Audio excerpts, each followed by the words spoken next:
Hey, everybody, and welcome to A Balanced Life with Dr. Jacquie here at Black Star Network. And today, just like any other day, we're going to be talking about all things balanced living. Now, of course, there are a couple of things that we can do on our own, things that we can do solo. Many of you are out there in that space thinking about whether or not you want to leave your job. Do you want to do it by yourself? Do you want to start a business with your spouse, with your mate, your significant other? Well, let me tell you, we have curated a panel today along with our contributors that are going to talk to us about the ins, the outs, the ups, and the downs of working with your spouse. But then also, what does it look like for you to have you together? I say it each and every week. You have to take care of you first and be responsible for yourself before you bring anyone else into your space. Today, we are joined by Pastor J.T. Johnson of the Word Church out of Houston, Texas.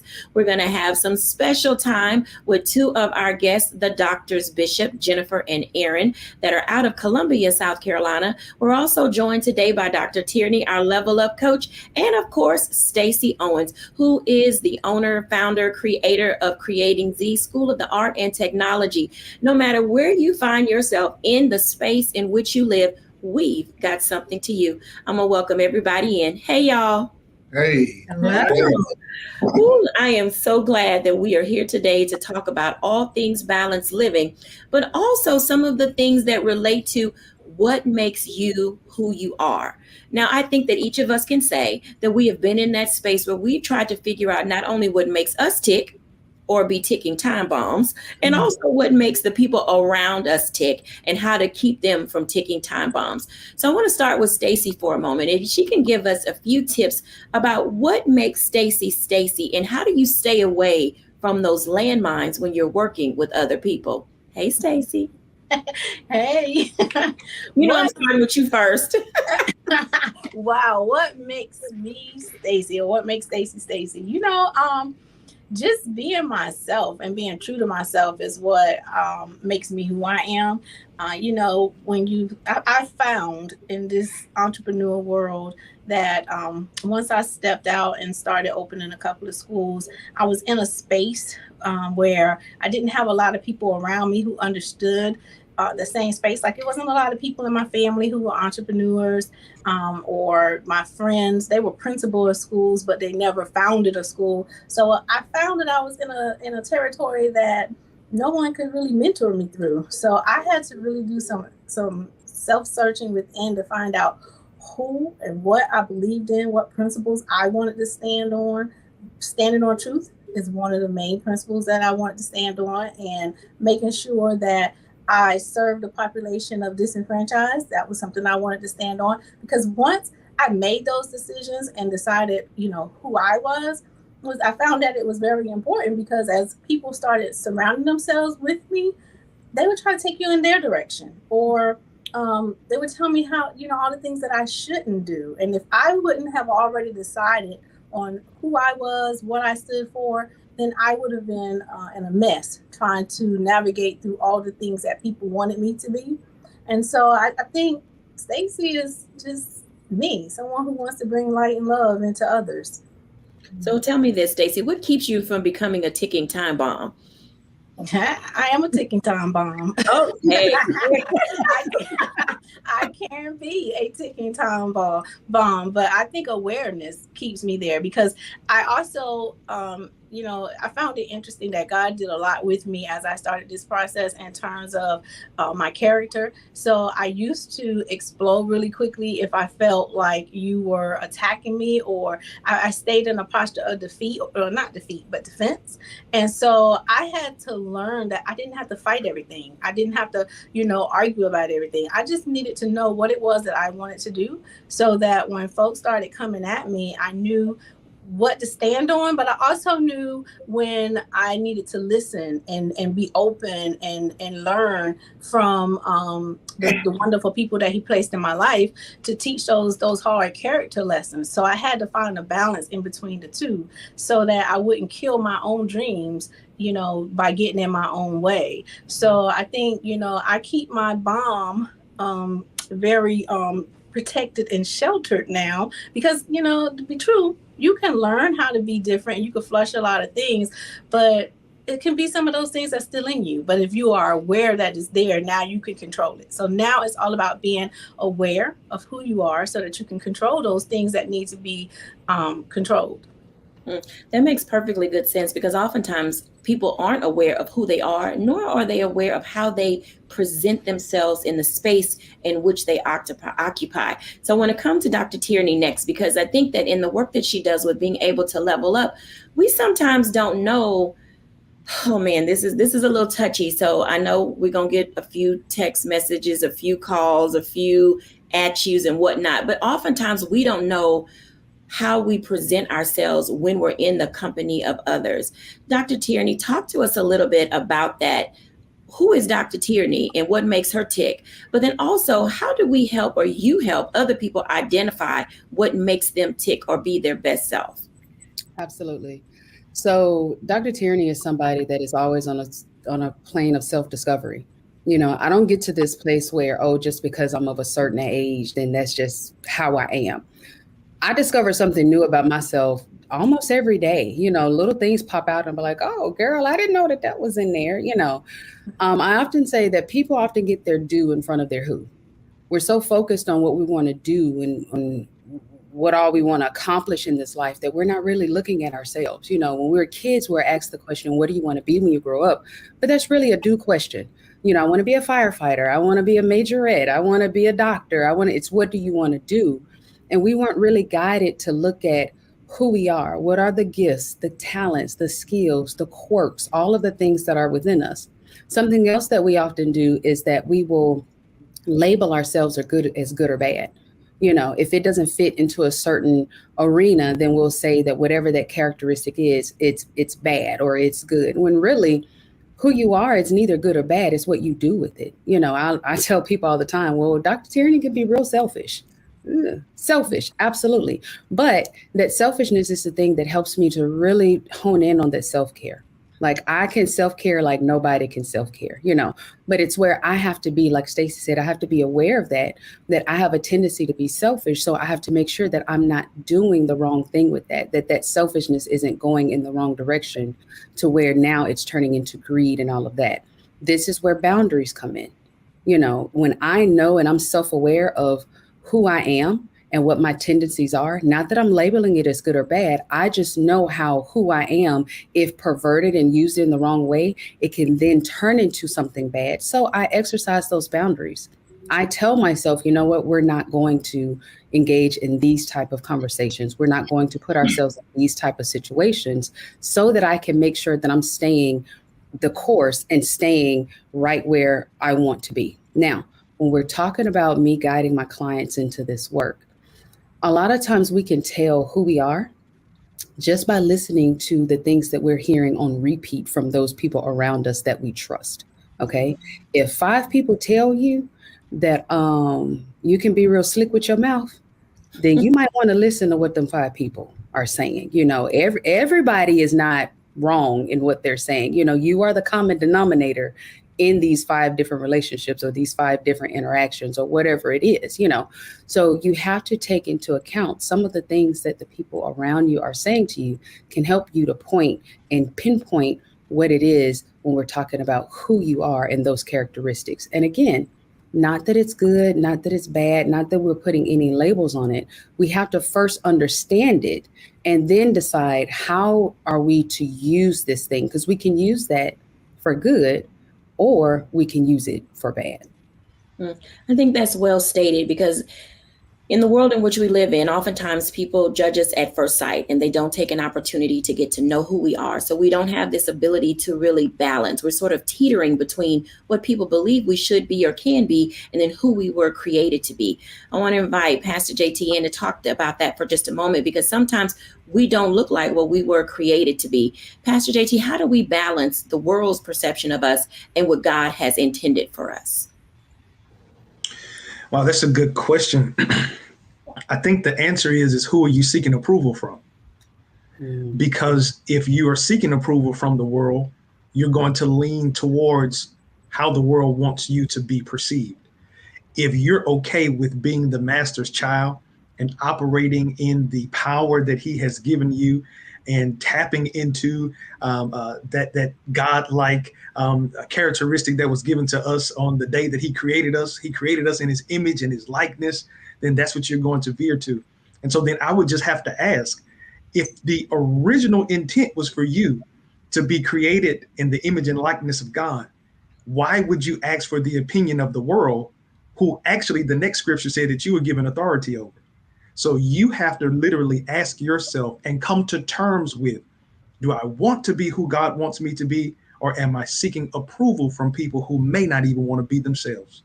So I have a follow-up question to that. How do you detach yourself from what the world has, I won't say caused you to become, because we all know that we environmentally are, shaped by where we live, who we're around, et cetera, et cetera. How do you begin to detach yourself from that so that you can find your center again? I think you detach yourself from that, Dr. Jacquie, by identifying that nothing was done to you, but it was done for you. And really looking at whatever happened, good or bad, and see it and receive the lesson, apply it, and move forward.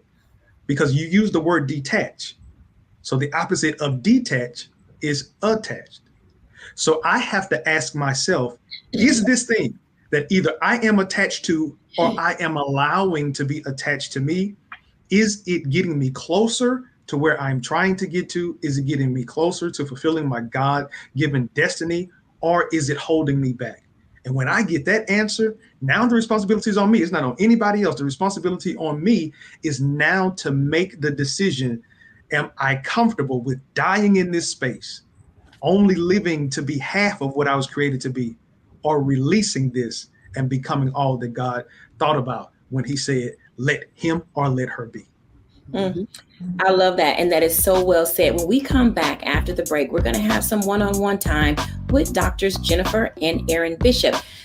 This concept or thought of get up and go be great literally does stem from knowing who you are first so that you can get up and go. When we're back after the break, we'll have a one-on-one with the Bishops.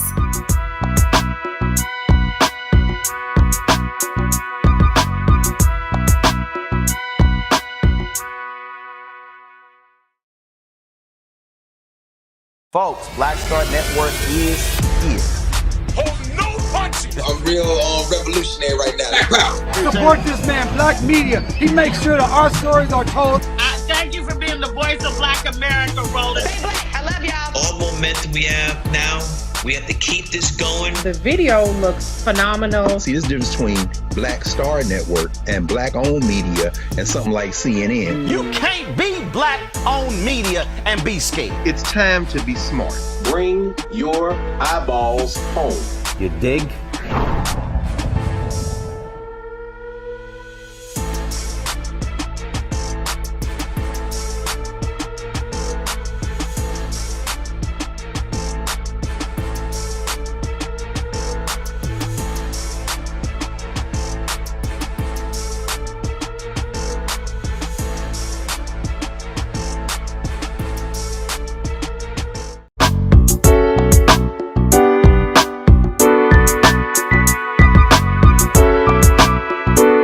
Welcome back, everyone. As you can tell, there are going to be times in your life where you are torn between who you're supposed to be and what the world is telling you to be.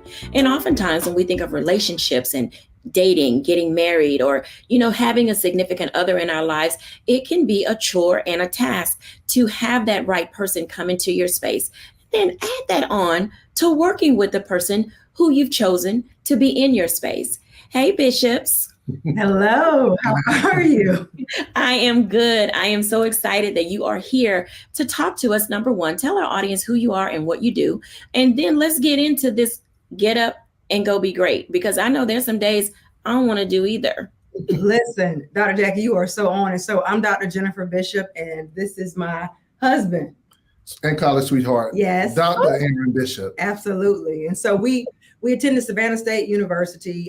We both were athletes, and we were scholar athletes, and we went on athletic scholarships, and we found each other in this space of where you discover who you are, in the beautifulness of an HBCU, and a beautifulness of still being on your own, but still being parented a little bit. And so that's our start. And so it's been it's going on 28 years that we have been on this journey together, and it's been beautiful. Now, has there been ups and downs? Absolutely. But we found our niche in one another. And what's unique about being college sweethearts is that we knew each other as we were learning each other, right? As we were learning how we were supposed to survive and navigate as individuals, we found a way to do it collectively. Hey, listen, I'm just a full-time bodyguard. I don't know what all the other stuff she said. You see how beautiful this woman is? I got to protect this beauty at all costs, at all times. Well, that is the first part of having a really strong relationship. That priest, protector, provider is there. And if you guys are college sweethearts and now 28 years into marriage or being together 28 years, oftentimes people don't know how to navigate the layers because you go through different stages. You start out as teens, then you're young adults, then you become middle-aged adults, and then we become mature adults. How do you help people navigate the various stages of growth in marriage? Well, I think it deals with life cycles. Like anything that is an organization or a union must go through life cycles. And that critical word that you use called balance. Yeah. And there's something called a seesaw, and many kids of today's society probably don't know what a seesaw is. But I grew up on a seesaw where you had an up and a down, right? And then every now and then you had that balance.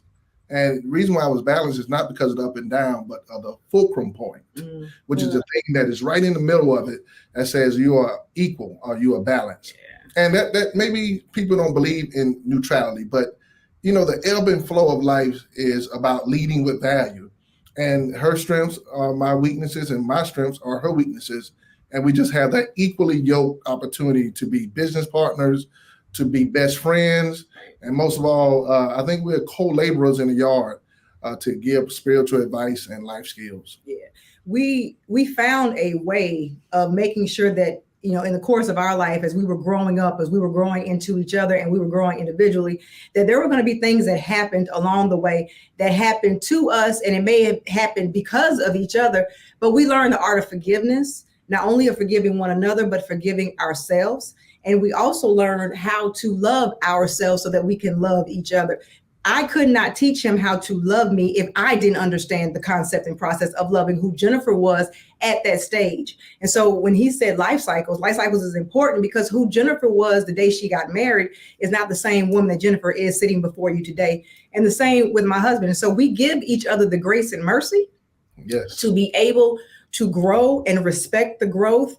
And he does something that's phenomenal, and we're going to do it tonight too, is we date each other. Yes. Get to know who I am today, because as one of the panelists said earlier, self-care is so important. So as we evolve into who we are, we have to also take into account what we went through that day. What happened this week? Because what happened to us this week may have changed the course of who we're going to be tomorrow. And we've learned how to make sure that we give each other grace and mercy to grow into who God is going to call us to be, and to forgive each other if, there were wrongs that were done to each other that need that piece so we can go forward together. There's a lot of togetherness that you all are talking about. And I bring that up because oftentimes people who are married have a difficult time accepting the growth of a spouse. One spouse stops growing and another one continues to grow. And so how do you all balance your different seasons of growth without feeling some type of way that maybe God left me behind, or it's not my time, and why didn't you wait for me? Because we hear, all of us in this space are coaches, and so we hear so much discord. Mm-hmm. How do you keep the unity in the relationship? And then we're going to talk about how you carry that over into business together. I think it goes back to being an emotional, intelligent couple, being self-aware and confident about who we are. Because what society, and I think Pastor JT has said, what people say can shape you. It can change how you feel about your spouse. Oh, she making all the money? Yeah, we making all the money because teamwork makes the dream work. This is my partner. This is my best friend. And what I have, she has. And what I have, she has. And one of the things I will always tell people is we figured out which one we are. Are we waffles or are we spaghetti? Yeah. And so waffles is compartmentalized, which means things are separated, right? And then you have spaghetti, which means everything goes together. There's not many people who eat the noodles by themselves with the meatball over here and the marinara somewhere else or the sauce. Mm-hmm. Me and my wife as a couple have a spaghetti theology about marriage, right? Yeah. Because there's nothing that we can compartmentalize outside of, just knowing each other's thoughts. We do understand that we have independent thoughts, but we come together like Voltron. Oh my God. But we have the unique perspective of starting our lives together so early. And so we've been together and we've had absolutely nothing except one another. And we've been in places where we've had overflow.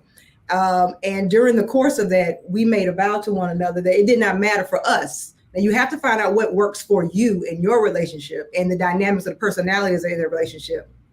But we realized that it did not matter who made the money. We both agreed that money must come in. And when it came in, we did not identify by, okay, Jennifer makes this and Aaron makes this. No, this money comes in because we have a common goal and we have a collective goal. Although we are athletes, although we understand competition and we respect it, he's not my competitor. He's on my team. And when you recognize who your adversary is, you understand and respect your ally. And that was important for us because I've known him now longer than I've had time by myself. And so when somebody comes into your life and you know that they're sent and they're a part of it, you find a deliberate way to make sure that connection remains. But it took a decision. You can't idly sit by and expect it to happen. You have to participate in the process of saying that this is my ally, not my adversary. I will protect him the same way I protect me, and you move forward. You don't idly sit by and let it happen. You participate in the process of God making it happen. And that's what we believe. So I want to invite Pastor JT into this conversation. He's married, beautiful family, pastors a church. Pastor, when you think about couples who are listening to what the bishops are saying, already the side eyes are going like, oh, they're such a happy couple. They never went through anything. And oftentimes people don't understand what they talked about when it said adversary and ally, and one or the other of them can become the antagonist because of their lack of understanding. How do we guide people back to the center of that relationship in order to see each other as allies and not antagonists or an adversary? I'm using that waffle and spaghetti comparison. I know, dope. But I think that's it. If I can just make it simple and just piggyback off of what they said, so many couples operate with the waffle mentality. This is mine, that's yours. And then we just kind of go out together. We take pictures for the internet and we make people think that it's something else. But then when we come into our house, we're separate. There has to be a union. And I always talk about this. We spend so much time getting prepared for the wedding that nobody takes any time to discuss what in the world this marriage is going to look like. That's a merger. And so whenever you think about that, it's almost like Sprint Nextel. You remember when they came together and they tried to figure out how they could keep their own identity. And we kept saying Sprint Nextel until it was at one point, Nextel fell off and it was just Sprint. And so I believe that that's the thought. At some point, somebody is going to have to be vulnerable enough that my way may not be the best way for us. And then we come together. That happens after communication, not making an announcement, but communication where we talk and we understand what's best for us. But then after that first C comes compromise, understanding that this is the best way for us to move together as one unit. And if we operate like that, and I love how my brother, Dr. Bishop said, man, I'm just here being her bodyguard. Man, sometimes it's hard for us to understand who we are to each other. If I'm your peace and you're my protection, if I'm your tranquility and you're my place to be vulnerable, how in the world could I ever be the one that's causing the problems that I'm trying to eradicate? Whenever we get to that place to understand that we are bone of our bone, flesh of our flesh, we are one, I can't continue to hurt you because hurting you hurts me. I love that. I'm going to pause and take a break. When we come back after the break, I want to dive into this a little bit more, because these working relationships that we have to have, married, single, employees, or otherwise, it requires us to understand not only who we are, but to be balanced ourselves mentally, spiritually, emotionally, financially. All the LEs have to be engaged when we're back after the break.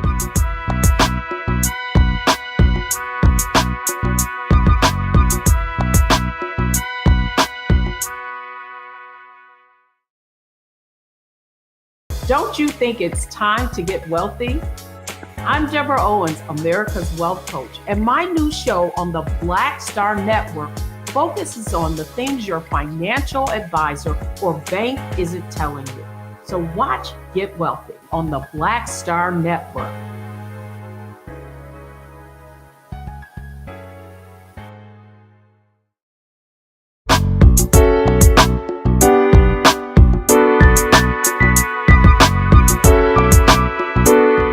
Welcome back, everyone, to A Balanced Life. And as you can tell, stepping out by faith on the things that are supposed to be yours in this life really does require you to be a part of it. I want to kick off the top of this hour with Dr. Tierney. The bishop said something that was very important, and it was how we see ourselves in the grand scheme of everything that we are. Dr. Tierney, talk to us about this process of being able to personally level up so that you can professionally succeed. Absolutely. So a lot of times, especially in the advent of social media, we're so preoccupied with how other people see us that we're not thinking about how we see ourselves. So it's a lot of people walking around with these masks on, sending their representatives into these different arenas because they're more focused on making sure that whoever is in the room or whoever is looking at them on the gram or whatever eyes are on them looking at them, see them in this carefully curated, whatever it is that they're trying to put forward, instead of really taking that time to look at themselves to say, wait a minute, who am I? Better yet, who do I want to be? Going through my life, and so it's really important that we take a beat to say, wait a minute, what is it that I want to do with my life? And what does that look like for me, not for anybody else? When we make the mistake of wearing our mask everywhere and not really knowing who we are, then any relationship that we enter into, it can be business, professional, personal, whatever it is, we're going to take that mask into that relationship and then wonder why the whole thing falls down. I can't come into a relationship with someone pretending to be one way and then get upset when that person responds to the representative or the mask that I'm putting forward and my needs aren't actually being met. I'm not actually putting forward my needs. I'm not actually saying who I really am in that arena. And so I walk away saying, well, they didn't give me what I needed. I felt unfulfilled and I'm blaming the other person when really the person that's responsible is me, because I wasn't being my full authentic self in those spaces. So before we can talk about really being in those spaces in the way that the bishop outlined, we have to be that for ourselves first. I love what Dr. Jennifer said. She said, I couldn't tell him how to love me if I didn't know how to love me. It all starts with ourselves. It starts with the one here, the person here, before we can then be one with anyone else or properly work with anyone else. I like that. Stacey, add in for us, because Dr. Tierney talked about how when we build things, they can fall down. And oftentimes it's because the foundation is faulty. How are you helping this generation of children and young adults build, but also in the ways that you work with your staff? Because oftentimes we're the linchpin. We're the person who sees everything and are always there to help guide others. What does a firm foundation look like when you're trying to discover how to build upon what you need in this life? Well, like Dr. Tierney said, I mean, it starts with you. You got to start within. And then I always think that emotions are a part of that foundation, like learning how to be in control of your emotions, learning how to recognize, what your triggers are, what your emotion, what's, sparks certain emotions within you. Because if you are walking into those spaces with a mask on, And then people start to peep that you have a mask on, and they start pulling at it and tugging at it. What are you going to do when they find out that you're not walking in your authentic self and they start challenging you? What's going to be your next response? How are you going to emotionally get through that? Are you going to fall apart? Are you going to be able to stand up and say, you know what? I really am not like this. This is who I really am. Are you going to be able to look within and start improving on your characters your character deficiencies that people are bringing to your awareness? So how do you strengthen your foundation starts with finding your weaknesses and then growing from that. I think we tend to stand on our strengths. If you ask anybody, what are you good at? They'll tell you, and they'll tell you with pride, and they'll tell you with comfort. But when you start asking folks to say, what are the areas that you need to work on? Sometimes we can struggle with that, especially if we're not in a space and place that we're prepared to emotionally talk about the things that we don't do well. And then can we find the truth in it so that we can grow from it? So I think the foundation starts with some of your emotions as well. Absolutely. So we're talking about the four corners of the foundation that we're laying. So Dr. Tierney is saying to us, bring your authenticity. Stacey is saying to us, absolutely make certain that your emotions are intact. Pastor JT, if you're laying a firm foundation, what corner would you have, or cornerstone would you have for your corner of the foundation? Well, I think my space being the resident theologian, I probably would say you got to have God in there somewhere. I think that is our ultimate compass. I believe that's what, in the terms of how I describe my wife, but I think that's what holds us down and lifts us up at the same time. So one of those corners, got to have God. Matter of fact, God need to be at the center. I think we'll give the bishops the other two corners, right? But I think the center has to be God, because if he's not in the center, everything else is chaos. We're going to come back to chaos in a minute. Bishops, tell us, what are the corners of your foundation? Well, I'm going to say that you need to understand your breaks. Understanding management. Let's say management. Dr. Tierney, I think you are classified as a level up coach, and there's only a few ways you can get to another level. One is by way of an escalator, and the other one is by way of an elevator. And we know what an escalator does. It constantly keeps going. It's perpetual. But it's the elevator that has stops.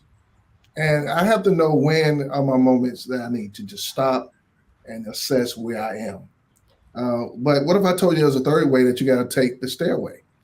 You got to do the hard things. And so when you're managing life, sometimes it requires you to do the hard things. So I think it's about management. Management is my corner. Jennifer. That's excellent. I think that is the authenticity and accountability of self. We are accountable as individuals. We're accountable to the persons that we say that we love and that we want to share our lives with. And we are also accountable, and that includes ourselves. And so the self-care, even the balanced life, that is the linchpin of all of this. It's making sure that we are accountable to ourselves so that we can then be accountable to others. Pastor JT said something that Bishop and I talk about a lot when we talk to couples. There's a lyric by Prince that says, would you run to me if somebody hurt you, even if that someone was me? Would you run to me if somebody hurts you, even if that someone was me? And so when you do when he runs to me and he says that I did hurt you, or I did hurt him. I need a break. Or he needs a break.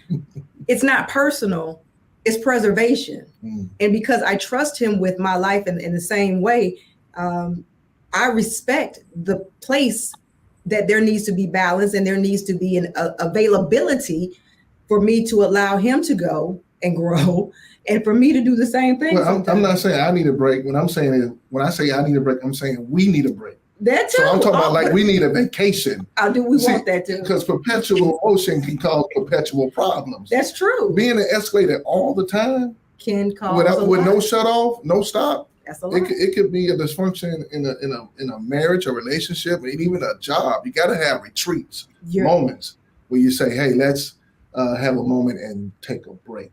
And there's also those times when you, as who you're growing into, have to have that break too. And invite all of us.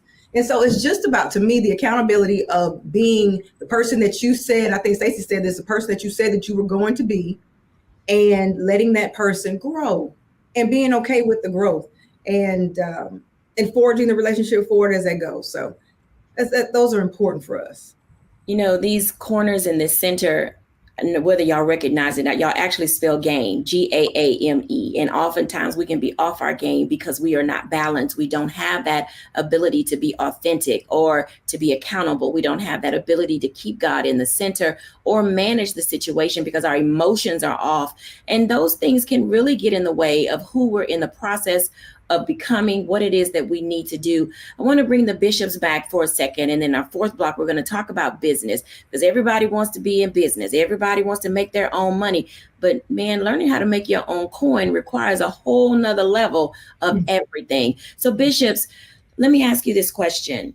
When you talk about get up and go be great, tell us one thing that is required for an individual to be able to do that. What does that look like as people are trying to discover how to get up and go be great? One word, perseverance. You have to understand that the expectation of what you may see on social media is not the reality of what today may look like. It takes a process to get to the prosperity, to the profits. It takes a fortitude to be able to have the stick-to-itiveness of it.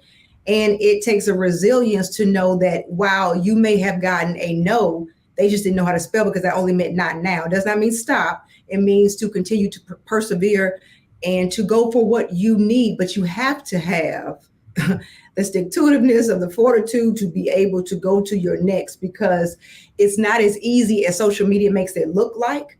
It's not as easy as people may give you an interview of and just spill some pretty words. There is a lot that goes into making sure that the lights are on, not just for you, but also for the people that you employ.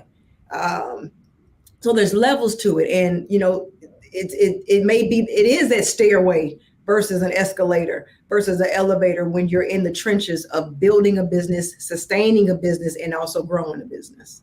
Absolutely. Aaron?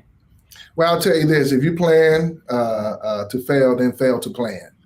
And not only that, one of the things that I believe is a big mistake for a lot of people who enter business is that they don't have a business mentor.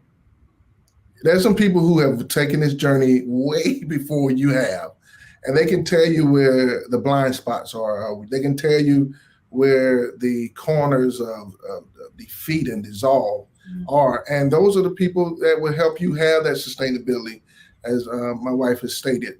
But also, as business partners, we have to find those moments where we take the commercial break. My wife will tell you, man, one of the greatest ways to get me distracted from what I'm focused on, give me a commercial.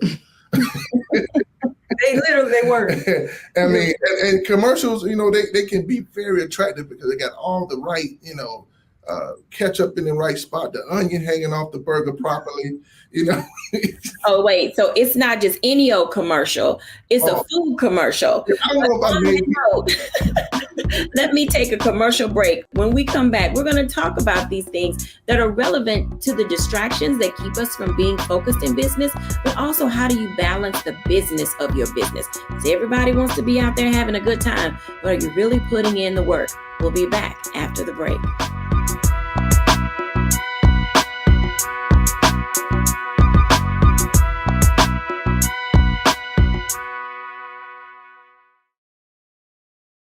Hatred on the streets, a horrific scene, a white nationalist rally that descended into deadly violence.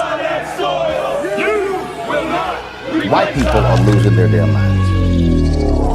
As an angry pro-Trump mob storms the U.S. Capitol, we've seen We're about to see the rise of what I call white minority resistance. We have seen white folks in this country who simply cannot tolerate black folks voting. I think what we're seeing is the inevitable result of violent denial. This is part of American history. Every time that people of color have made progress, whether real or symbolic, there has been what Carol Anderson at Emory University calls white rage as a backlash. This is the rise of the Proud Boys and the Boogaloo Boys. America, there's going to be more of this. Here's all the Proud Boys, guys. This country is getting increasingly racist in its behaviors and its attitudes because of the fear of white people. The fear that they're taking our jobs, they're taking our resources, they're taking our women. This is white fear.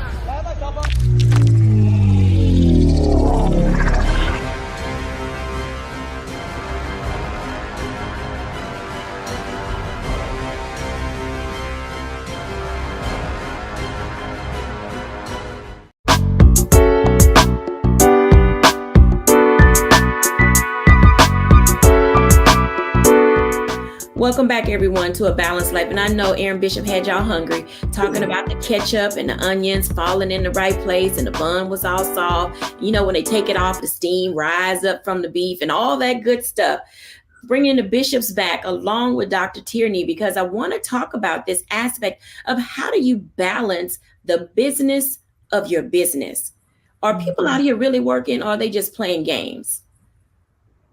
I can speak for myself. I work harder now for myself than I ever did for the man. Having a business is no joke, you know, and I've said this before. A lot of times people are just walking around saying they want their own business because they're being rebellious.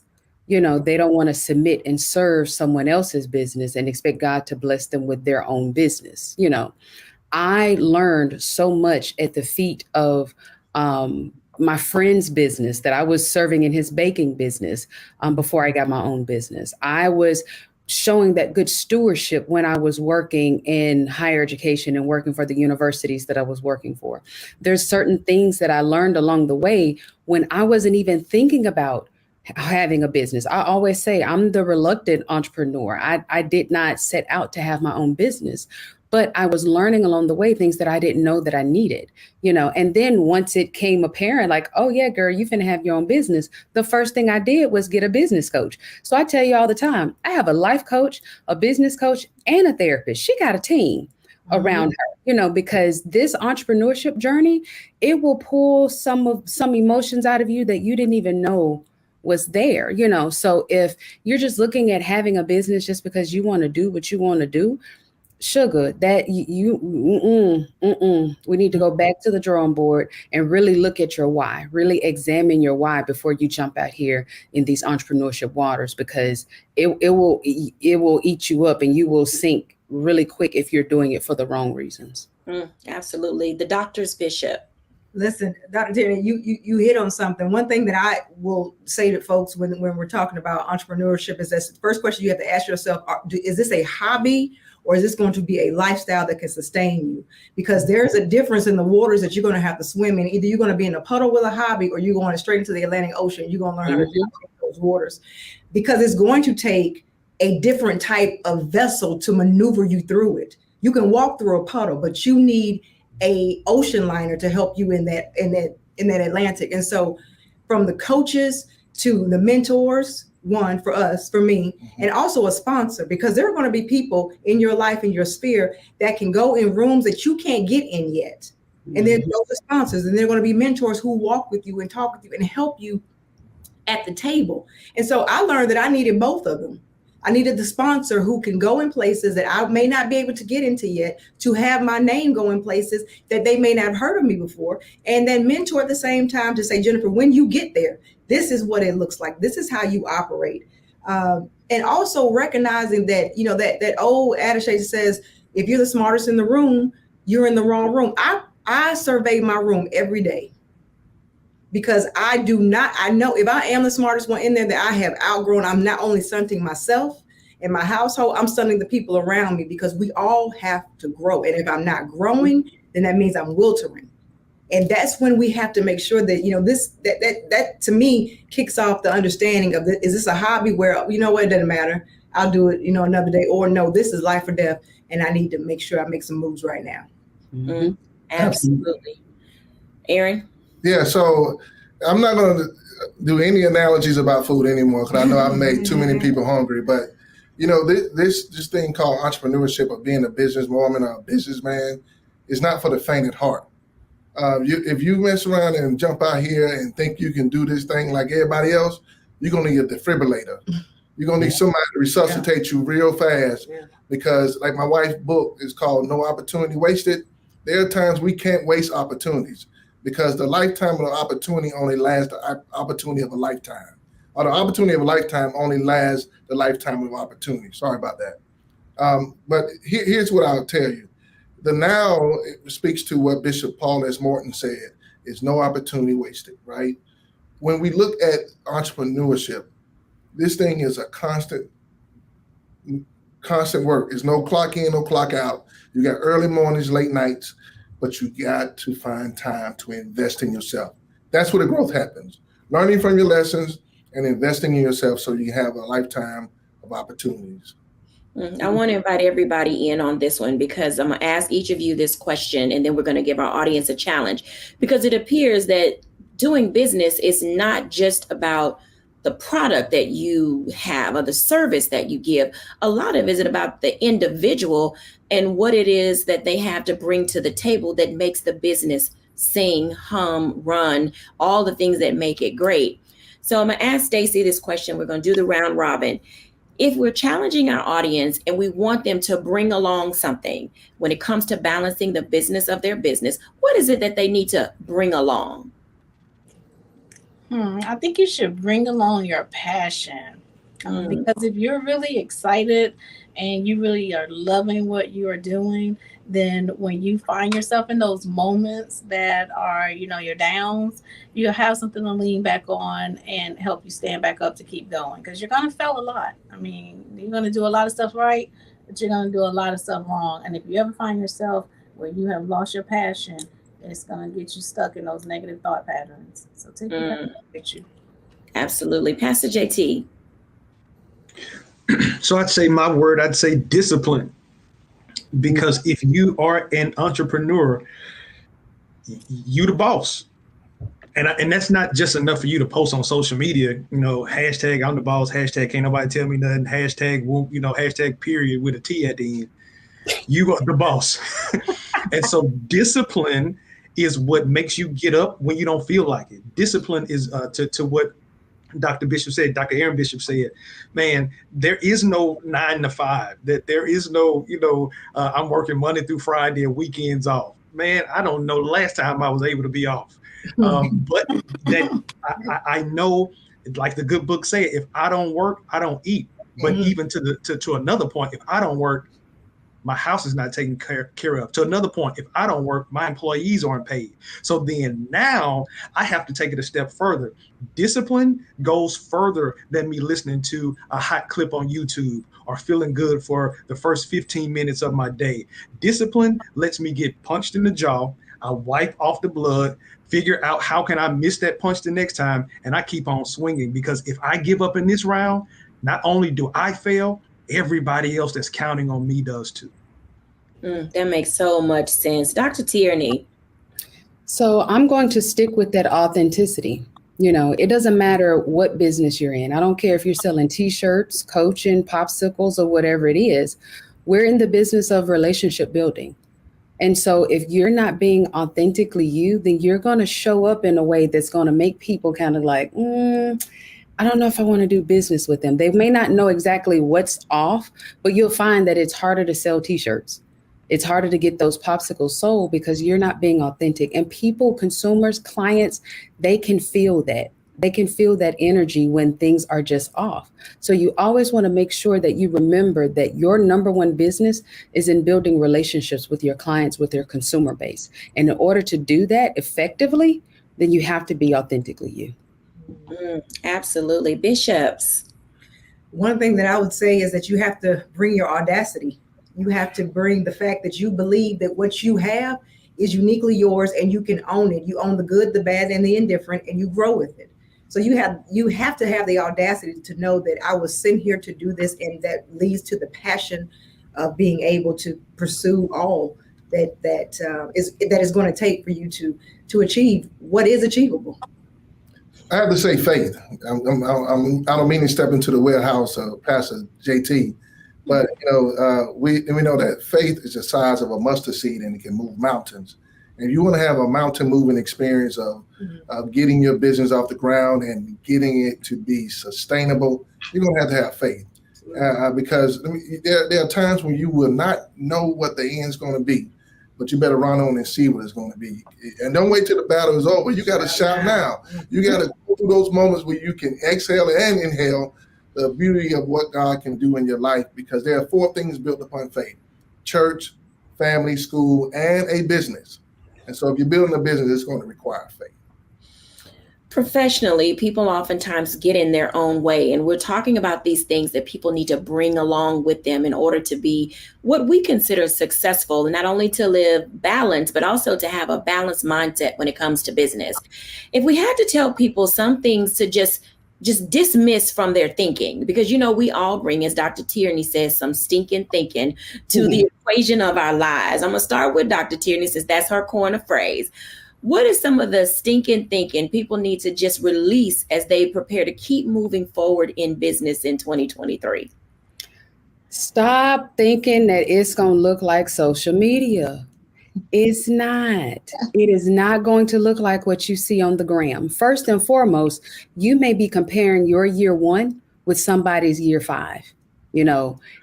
If you go back and look at what my very first website looked like, matter of fact, if you go through my Instagram and scroll all the way to the bottom, sugar, it does not look like what it does now. People are showing you their clips on the gram. People are showing you the when they got the bag. They're not talking about when they were on the struggle bus. They're not talking about when they barely had enough to pay their mortgage. They're not talking about when the lights went out. They're not talking about that. But trust me, it happened. It absolutely happened. It happened to me. Everybody that's in business have had a struggle bus moment. So please stop thinking that just because what you are doing right now doesn't look like what you see on the gram, that there's something wrong. Let that go. Stay the course and keep running your race. Absolutely. Bishops. I'm going to say the imposter syndrome. So many people deal with this every day, and here's how you can hear their tone, their statements. You'll tell somebody, man, you are doing it. And you know what they'll say? Man, I'm just trying. No, you're not trying if you're doing it. If you're doing it, keep doing it. And so I think we got to get rid of the imposter syndrome. And I don't have time to go into it, but look it up, because some of you all may have that in your life. And he hit the nail on the head for me. I would also leave behind the inability to ask for help. You have to know that you're not supposed to do this on your own. And also, another one just came to me, is that thinking that competition is not healthy for the soul. You have to have competition because it helps you level up. You don't have to sink other people's ships so that yours can continue to sail. You need to know that somebody is doing something so that you can be inspired. Find your inspiration, and it may just be from your competitor. Okay. Stacy. She called me with that one because I literally just saw Stacy and her competitors and all the people who are trying to start schools. So Stacy, tell us. Come for your school, girl. Stop thinking that you are not enough. So everything you need, you have within you. You just got to know what your gifts and your talents are, and remove all that self-doubt. So stop thinking you're good enough. Just do it. Absolutely. Pastor JT. I say ditto to everybody, and I'm going to add this one. Stop thinking other people's thoughts. God gave the vision to you. Yes. So you shouldn't be bound to trying to get approval from other people, or if other people don't see how it's going to work, don't allow those negative seeds to be planted in your garden. Only thing that you need to do is rehearse and repeat what God has said to you, and not reflect on what they are saying to you or about you. Absolutely. I love all of these, and they give us an opportunity to really see how we can forge ourselves forward in whatever life it is that you're trying to live. I'll give my reflections when we're back after the break.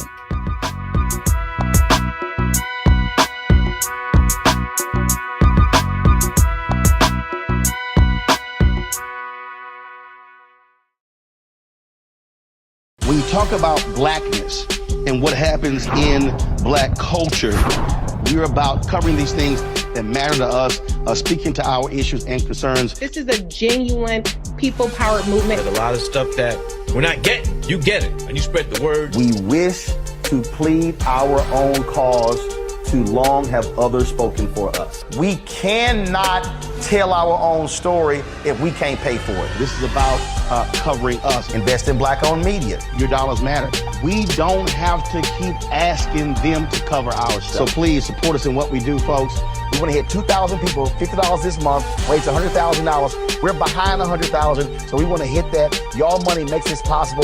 Checks and money orders go to P.O. Box 57196, Washington, D.C. 20037-0196. The Cash App is $RM Unfiltered. PayPal is R Martin Unfiltered. Venmo is RM Unfiltered. Zelle is roland@rolandsmartin.com.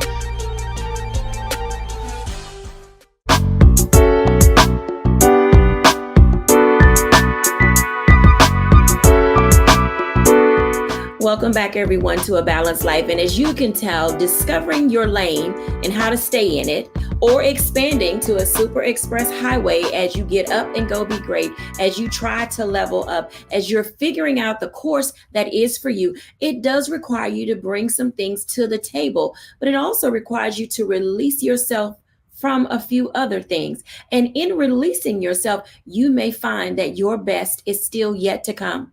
So my challenge to you is for you not to give up on yourself, to keep forging forward. Allow yourself to be released from those things that are holding you down, while at the same time reaching upward for those things that are meant for you to pull down, that will give you the peace that surpasses all understanding, that will give you the balance that you need in order to manage, as Aaron Bishop said, in order to be able to stay on the seesaw or the teeter-totter moments in life.